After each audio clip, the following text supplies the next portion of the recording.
Hey, it's Bob again, and wanted to share something with you today. Um, I read something interesting, and I wanted to, it made an impact on me.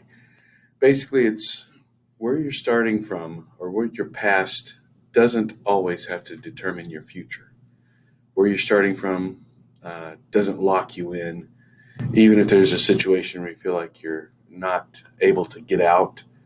Sometimes the things that you're doing are laying the foundation for something great later on in your life. And there's lots of examples of this. A lot of famous lecturers, Tony Robbins, Gary Vee, a lot of these guys, they have the same type of message. And there's a similar message, a similar story in the book of Acts in the New Testament, the story of Paul. And whether you believe in the Bible or not, it's a good story because it demonstrates something very important to us.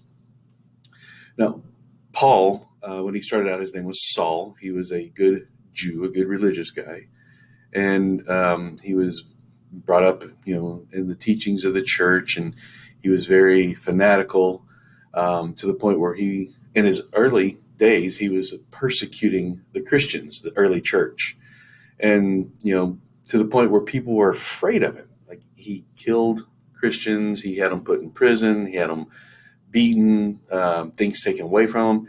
He was basically going around ruining people's lives because that's what he did.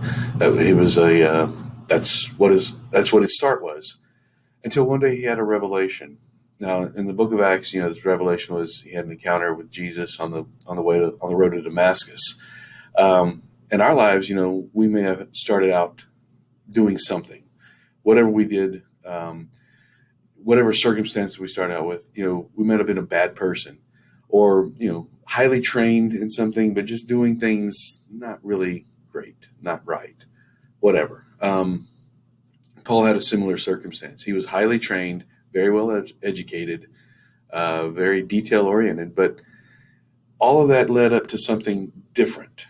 And then at one point, he had this revelation, he had this encounter, and he changed his name. Now his new name was Paul.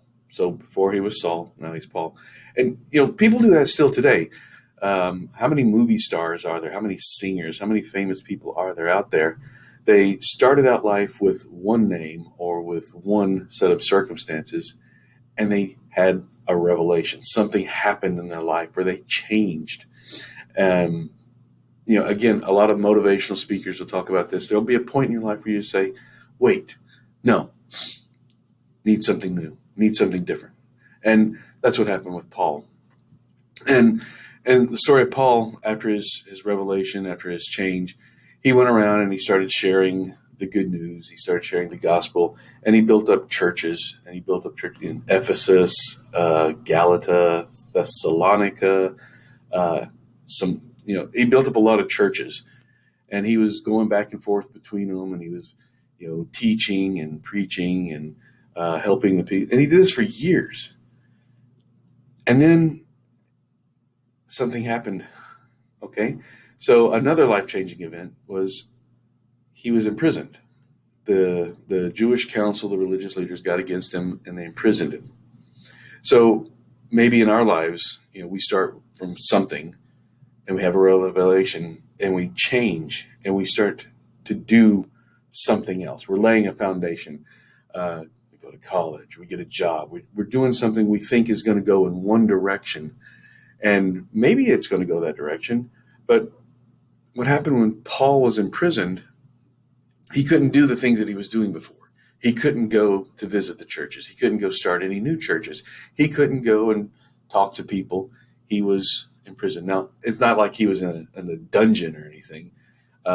He was, treated well, treated fairly, but he still didn't have as much liberty. And the important thing to remember there is he had been doing this stuff for years, and suddenly this other change happened. So he had the one change where he stopped doing the bad things that he was doing, or incorrect, whatever you want to call it, but what he'd been trained to do, and he dedicated his life to something different. We can do that same thing. We can change our lives. And when we start changing our lives, we'll be running around, we'll be doing all the work, we'll be working hard, trying everything, new things.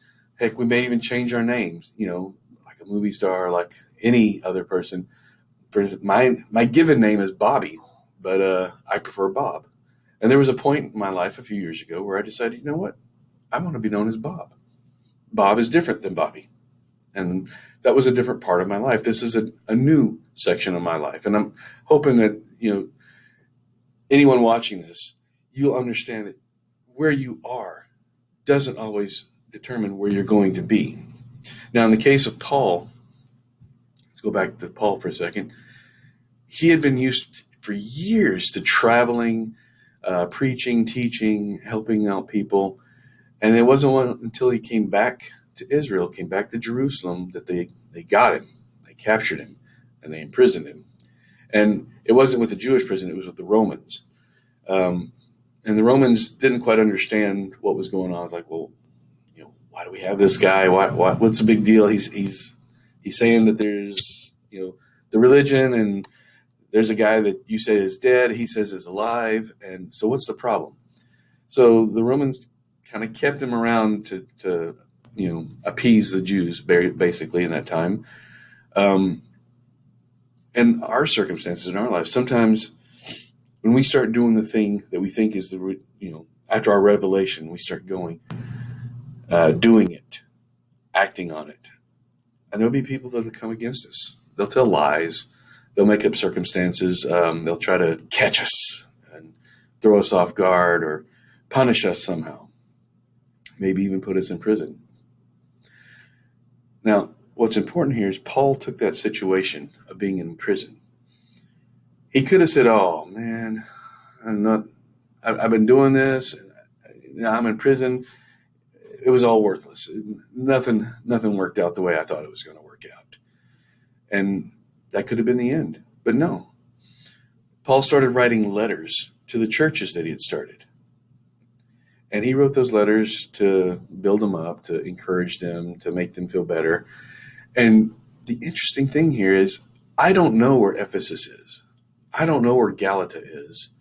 I don't know where Thessalonica is. But I do know that Paul wrote letters to the churches in each one of these places. And that second part, that work that he did while he was in prison, where he could have given up, where he could have said, I'm done, he didn't. He kept going. He used the circumstance. He used the time to do what he could do. So if we're facing a circumstance, we've been trying hard, and we've been doing the things we think are right, and we've been seeing some good results, and then a time comes where some of these things just crash down. We're in prison. We're trapped in a situation we don't think we can get out of. Keep going. Do what you can. And like I said, I don't know where any of those churches are that Paul started, but I do know that for over close to 2,000 years, his work is the basis. The majority of the books of the New Testament are letters that Paul wrote to the churches that he started. So his second big work, it was great. He was converting people. He was building churches. He was doing great things. That was laying a foundation for the even greater work. And the greater work was in the worst point of his life. He couldn't leave. People could come and visit him, and they would bring him things and take care of his needs, but he couldn't go out to them. He couldn't go to where the need was. He could only send his words. And sometimes that's the most important thing. Sending our words, because he sent his ideas. He sent his beliefs. He wrote them down. He sent it out to the world. And he said, hey, look, this is what you should do. Here's what I think about this. And it was so well written, so well received, that those churches decided, hey, you know what? This guy, he knows all of the Old Testament scriptures. Let's take his words and make them part of the New Testament. And that work has endured, for close to 2,000 years. What can we say? tried to start a business and it failed. Woe is me! I'll never succeed. Might as well go work be a greeter at Walmart or something. There's nothing wrong with that, but don't take it as the end. Don't think of it as you'll never get any further. Think of it as an opportunity to build on what you built on. Whatever situation it is, whatever circumstance you find yourself in, don't give up. That's all I'm saying. Don't give up. And if you do that, you'll find opportunities. And here's something that all of the motivational speakers will say, and we find lots of examples of it in the Bible as well. If you don't give up, you keep persevering, you keep trying, God will provide a way. The universe, the life, law of attraction, whatever you want to call it, finds a way. And a lot of times, what we end up producing is not what we had in mind originally, but it's greater.